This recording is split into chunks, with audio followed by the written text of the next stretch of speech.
Okay, ഞായറാഴ്ചകളിൽ പോലും നമുക്ക് പണിയെടുക്കേണ്ടി വരുന്ന ഒരു സാഹചര്യം ഉണ്ടായിരുന്നു. രാത്രിയിൽ കോള് വരുന്ന സാഹചര്യങ്ങൾ ഉണ്ടായിരുന്നു. രാത്രിയിൽ നമ്മൾ പുറത്തിറങ്ങുന്ന സമയത്ത് നമ്മൾ ഈ വർക്ക് ഇത്രയോളം രാവിലെ 10 മണിക്ക് കയറി കഴിഞ്ഞാൽ രാത്രി 10 മണിക്ക് ഇറങ്ങാൻ പറ്റുള്ളൂ. അത് കഴിഞ്ഞിട്ട് നമ്മളൊന്ന് ഫ്രീ ആയിട്ടിരിക്കുമ്പോഴേക്കും നമുക്ക് കോൾ വരും. ആ കാൽക്കുലേഷൻ ചെയ്യുക, ഈ കാൽക്കുലേഷൻ ചെയ്ത് വെറുതെ കൊടുക്കാത്ത ശമ്പളത്തിന്റെ കാൽക്കുലേഷൻസ് ആയിരുന്നു അവിടെ ഇരുന്ന് ചെയ്തുകൊണ്ടിരുന്നത്. ഇപ്പോഴും നോക്കിക്കഴിഞ്ഞാൽ അറിയാം ശമ്പളം കിട്ടാൻ. എൻ്റെ അടുത്ത് വേറെ ഒരു ഇതേപോലെ ഒരു സ്റ്റൈപ്പിന്റെ വർക്ക് ചെയ്ത കുറച്ച് ആൾക്കാർ സംസാരിച്ചിട്ടുണ്ടായിരുന്നു. അവിടെ 24 മണിക്കൂറും പണിയെടുക്കണം എന്നുള്ള കാര്യമാണ് അവർ പറയുന്നത്.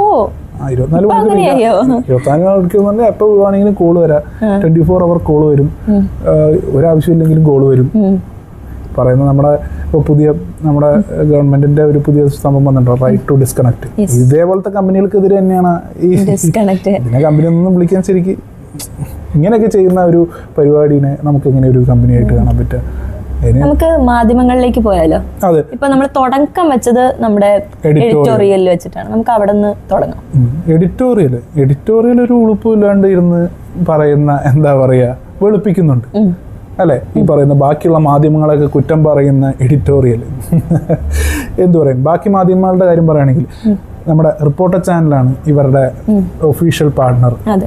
മീഡിയ വണ്ണും ഉണ്ട് പാർട്ണറായിട്ട്, ജനം TV ഉണ്ട്, പിന്നെ വേറെ ഏതായിരുന്നു, ഫ്ലവേഴ്സ് TV. സ്വാഭാവികം. ഈ മെയിൻ മാധ്യമങ്ങളൊക്കെ ഇവരുടെ മീഡിയ പാർട്ട്നേഴ്സ് ആയിരുന്നാണ് പറയുന്നത്. അപ്പോൾ ഇതുപോലൊരു ഇഷ്യൂ, ഇങ്ങനൊരു സാലറിയുടെ ഇഷ്യൂ, അല്ലെങ്കിൽ ഈ കമ്പനിയിലുള്ള ഒരു ഇഷ്യൂ, അല്ലെങ്കിൽ ഈ കമ്പനി നടത്തുന്ന ഓരോരോ ഇൻവെസ്റ്റ്മെന്റ് സ്കീമുകൾ, ഇതിന്റെ പിന്നിലുള്ള തട്ടിപ്പ്, ഇതിനെപ്പറ്റിയൊന്നും ഈ പറയുന്ന മാധ്യമങ്ങൾ ചർച്ച ചെയ്യില്ല. എത്ര ന്യൂസ് വന്നാലും ചർച്ച ചെയ്യില്ല, പേപ്പറിലും വരില്ല. എത്രത്തോളം എംപ്ലോയീസ് ഇതിൽ എനിക്ക് തോന്നുന്നു ഏതെങ്കിലും ഒരു എംപ്ലോയിക്ക് എന്തെങ്കിലും ഒരു ഇഷ്യൂ പറ്റി എന്ന് പറയാനായിട്ട് ഒരു സാഹചര്യം പോലും ഇല്ലാത്തൊരവസ്ഥ എങ്ങനെ ശബ്ദം ഉയർത്താൻ പറ്റുക? ഇപ്പൊ എന്തെങ്കിലും വന്നു കഴിഞ്ഞാൽ ആ ശബ്ദത്തെ അടയ്ക്കുന്ന രീതിയിലാണ് അവരുടെ സ്ട്രാറ്റജി എന്ന് പറയുന്നത്. നമുക്ക് നമ്മുടെ ഈ സിലിക്കൺ വാലി എന്നുള്ളതാണ് അവരുടെ സ്വപ്നം എന്ന് പറയുന്നത്. കേരളത്തിനെ സിലിക്കൺ വാലി ആക്കി മാറ്റും. ദാരിദ്ര്യ രേഖയ്ക്ക് താഴെയുള്ള ഒരുപാട് പേരുള്ള, ഇപ്പോഴും കോവിഡിന്റെ പ്രശ്നങ്ങളിൽ നിന്ന് കയറി വരാൻ പറ്റാത്ത കേരളത്തിന് എങ്ങനെ സിലിക്കൺ വാലി ആക്കും? അതും ഇങ്ങനെ ഒരു സ്കാം കാണിക്കുന്ന കമ്പനി. അതെ, സാലറി കൊടുക്കാൻ പൈസ ഇല്ലാത്ത കമ്പനിയാണ് ഈ സിലിക്കൺ വാലി ആക്കാൻ പോകുന്നത്. എനിക്ക് സിലിക്കൺ വാലിയിൽ ജോലി ചെയ്ത ഫ്രണ്ട്സ് ഉണ്ട്. അവര് പറയുന്നത് ആ കൾച്ചറേ അല്ല ഇവിടെ നടക്കുന്ന കൾച്ചർ എന്നാണ്. അതായത് ഇതൊക്കെ വെറുതെ ഒരു മാർക്കറ്റിംഗ് തന്ത്രം, അല്ലെങ്കിൽ നാട്ടുകാരെ പറ്റിക്കാനുള്ള സാധനങ്ങളാണ് ഈ സിലിക്കൺ വാലി ആക്കുക, ഇതേപോലത്തെ കാര്യം. ഇതിന്റെ പിന്നിൽ നടക്കുന്നത് ഇതൊക്കെ പറഞ്ഞിട്ട് ആൾക്കാരെ ഇൻവെസ്റ്റ്മെന്റ് വാങ്ങിക്കുക മാത്രമാണ്. ഒരു പല രീതിക്ക് ഇൻവെസ്റ്റ്മെന്റുകൾ വാങ്ങിക്കുന്നുണ്ട്. അപ്പോൾ ഒന്നാമത്തത് ആ ടെക്കി സ്പാർക്ക് എന്ന് പറയുന്നത്, അത് നാട്ടുകാരുടെ നിന്ന് പൈസ വാങ്ങിച്ചിട്ട്, അതായത് ഇൻവെസ്റ്റ്മെന്റ് എന്ന് പറഞ്ഞിട്ട് ഇവര് റെന്റിന് എടുക്കുന്ന പറഞ്ഞിട്ട് അവിടെ ഈ പറയുന്ന ഒരു 50 ലക്ഷം ഇൻവെസ്റ്റ് ചെയ്ത് കഴിഞ്ഞാൽ 50 ലക്ഷം രൂപ ഇറക്കി കഴിഞ്ഞാൽ അവിടെ മാസം റെന്റ് കൊടുക്കും എന്നാണ് പറയുന്നത്. എന്നിട്ട് റെന്റിന് അവിടെ റെന്റ് ഇതേപോലെ സാലറി പോലെ തന്നെ, റെന്റ് സാലറി പോലെ തന്നെ, അതായത് 2 മാസം റെന്റ് കൊടുക്കും, പിന്നെ ആരും റെന്റിന് കൊടുക്കില്ല. ഇപ്പൊ ഇവരുടെ പല ടെക്കി സ്പാർക്കും അടച്ചുപൂട്ടിയിരിക്കുക. അങ്ങനെയുണ്ടല്ലേ? അതിനെ കുറിച്ച് എനിക്ക് അറിയില്ലായിരുന്നു. അതാണ് മെയിന്. അതായത് ഈ പറയുന്ന ടെക്കി സ്പാർക്ക് പല സ്ഥലത്തും ഇതേപോലെ സ്റ്റാർട്ടപ്പ് പാർക്ക്, സ്റ്റാർട്ടപ്പ് വില്ലേജ് എന്നൊക്കെ പറഞ്ഞിട്ട് ഇതിലെല്ലാത്തിനും പല കോളേജുകളിലും പോയി തുടങ്ങിയിട്ടുണ്ട്. തിരുവനന്തപുരത്ത് ഏതോ ഒരെണ്ണം അടച്ചുപൂട്ടിയിട്ടുണ്ട്. അയ്യോ, അതായത് എനിക്കിത് കാണുമ്പോൾ ഇങ്ങനെ കഴിക്കാൻ തോന്നും, അതുകൊണ്ടാണ്. അതായത് ഒരു മിനിറ്റ്.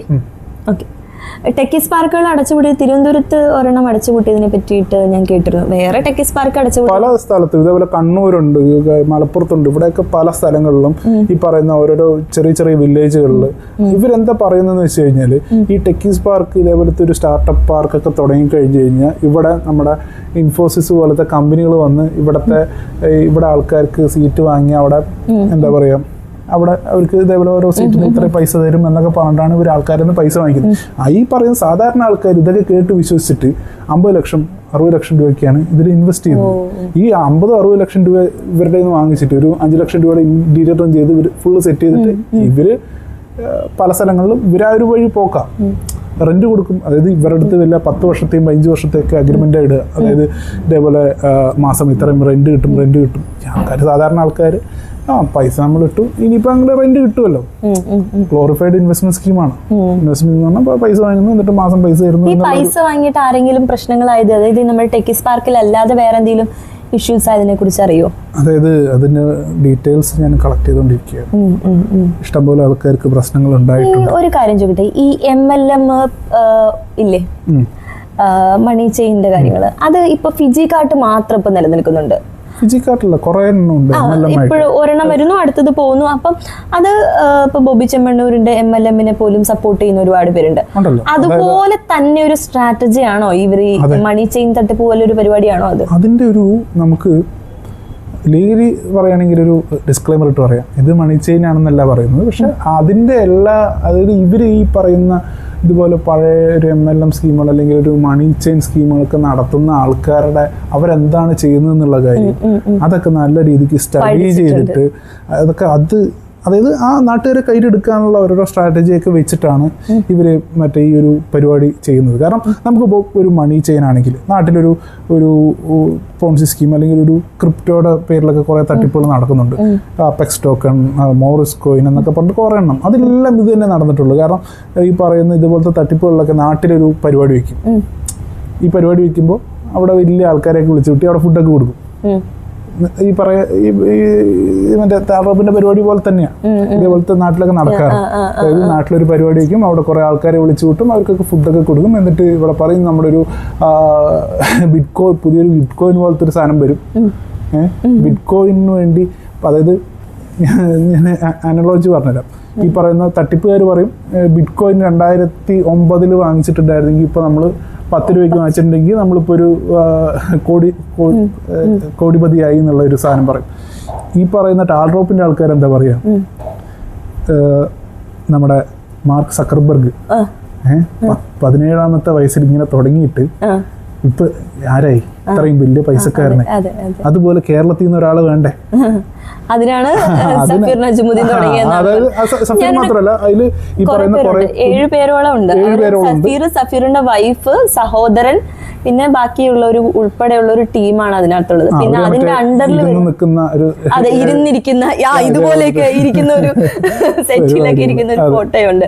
അല്ല ഞാൻ പറയട്ടെ, ആ പാന്റ് വാങ്ങാൻ വാങ്ങുന്ന പൈസ മതിയല്ലോ ഒരാൾക്ക് ശമ്പളം കൊടുക്കാൻ. എത്ര പേരാണെന്നറിയോ അവിടെ കഷ്ടപ്പെടുന്നത്, കരയുന്നത്, ആത്മഹത്യാ ഭീഷണി മുഴക്കുന്നത്, അതുപോലെ തന്നെ ഇപ്പോഴും ശമ്പളം കിട്ടുന്നില്ല എന്ന് പറയുന്ന എത്ര പേരുണ്ട്. അതായത് നമ്മളെ ഒരു സമൂഹത്തിനെ മൊത്തം അവര് പറ്റിച്ചുകൊണ്ടിരിക്കുകയാണ്. മാധ്യമങ്ങളുടെ സപ്പോർട്ട്. അതിനകത്തൊരു കാര്യമുണ്ട്, മമ്മൂട്ടി. ഈ മമ്മൂട്ടിയുടെ ഫോട്ടോ വെച്ചിട്ടാണ് ഈ നാട്ടുകാരെ പറ്റിക്കുന്നത്. ഞാൻ അവിടെ ജോയിൻ ചെയ്തപ്പോ മമ്മൂട്ടിയുടെ ഫോട്ടോ സ്ക്രീനിൽ വന്നിട്ട് സ്റ്റേപ്പ് എന്ന് പറഞ്ഞ് ഇങ്ങനെ തിരിഞ്ഞു നിൽക്കുന്ന ഒരു ഫോട്ടോ പോസ്റ്റ് ചെയ്യാൻ പറഞ്ഞു ലിങ്ക്ഡിനില്. മമ്മൂട്ടിയാണ് ബ്രാൻഡ് അംബാസഡർ. മമ്മൂട്ടി അതെല്ലാം കാണണ്ടോ? കമലഹാസനുണ്ടോ? കമലഹാസൻ ഏതോ പരിപാടിക്ക് വിളിച്ചിട്ടുണ്ടായിരുന്നു. പരിപാടിക്ക് വിളിച്ചു പോട്ടെ, അത് പിന്നെ ഈ പറയുന്ന മമ്മൂട്ടി ബ്രാൻഡ് അംബാസഡർ. ഇതിന്റെ പിന്നിൽ എന്തൊക്കെ അറിയുന്നുണ്ടെന്ന് മമ്മൂട്ടി വല്ലതും അറിയുന്നുണ്ടോ? മമ്മൂട്ടിനെ എനിക്ക് ഭയങ്കര ഇഷ്ടമുള്ള ഒരു നടനാണ്. പക്ഷെ അദ്ദേഹത്തിന്റെ പേര് വെച്ചിട്ടാണ് ഇതൊന്ന് മമ്മൂട്ടി പണ്ടും മമ്മൂട്ടിക്ക് ഇതുപോലെ ഓരോരോ പരസ്യങ്ങളിലൊക്കെ വന്നിട്ട് പ്രശ്നങ്ങൾ ഇന്ദുലേഖയുടെ ഇതിൽ വന്നിട്ട് ഇതിനും പ്രശ്നങ്ങൾ വരേണ്ടതാണ് ശരിക്കും പറഞ്ഞാൽ. കാരണം മമ്മൂട്ടിയുടെ ഇതും കാണിച്ചിട്ടാണ്. ഇപ്പൊ നിങ്ങൾ എംപ്ലോയീസിന്റെ ഒരു നമ്മൾ ജോയിൻ ചെയ്യുമ്പോൾ ഫോട്ടോ ഒക്കെ മമ്മൂട്ടിയുടെ കാണിക്കാനല്ലേ പറയുന്നത്. ഇവർ ഈ പറയുന്ന മമ്മൂട്ടിയുടെ ഒക്കെ ഫോട്ടോ ഒക്കെ വെച്ചിട്ടായിരിക്കും ഈ പറയുന്ന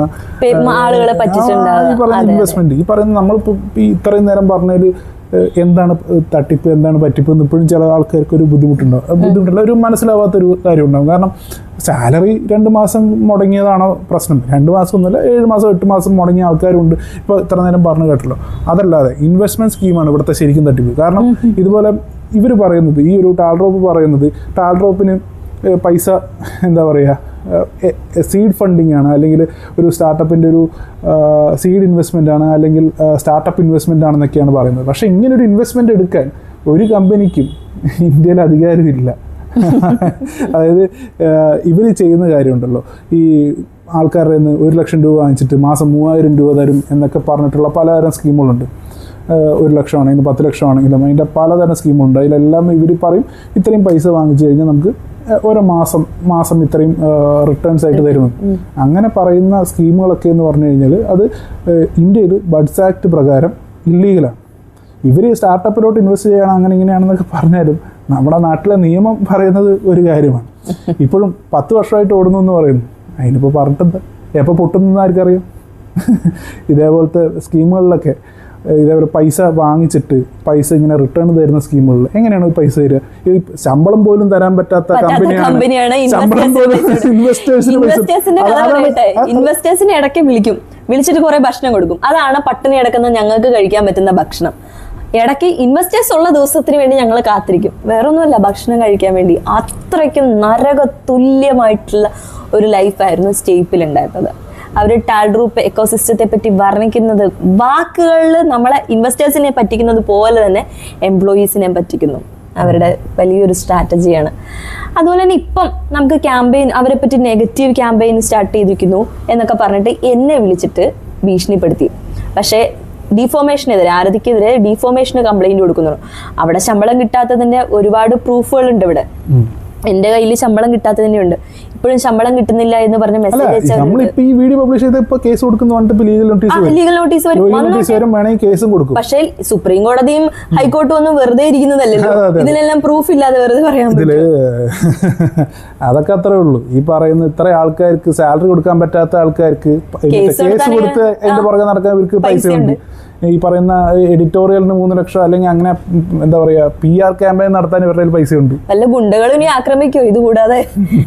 അതിനും പൈസ ഉണ്ട്, സാലറി കൊടുക്കാൻ പൈസ ഉണ്ട്.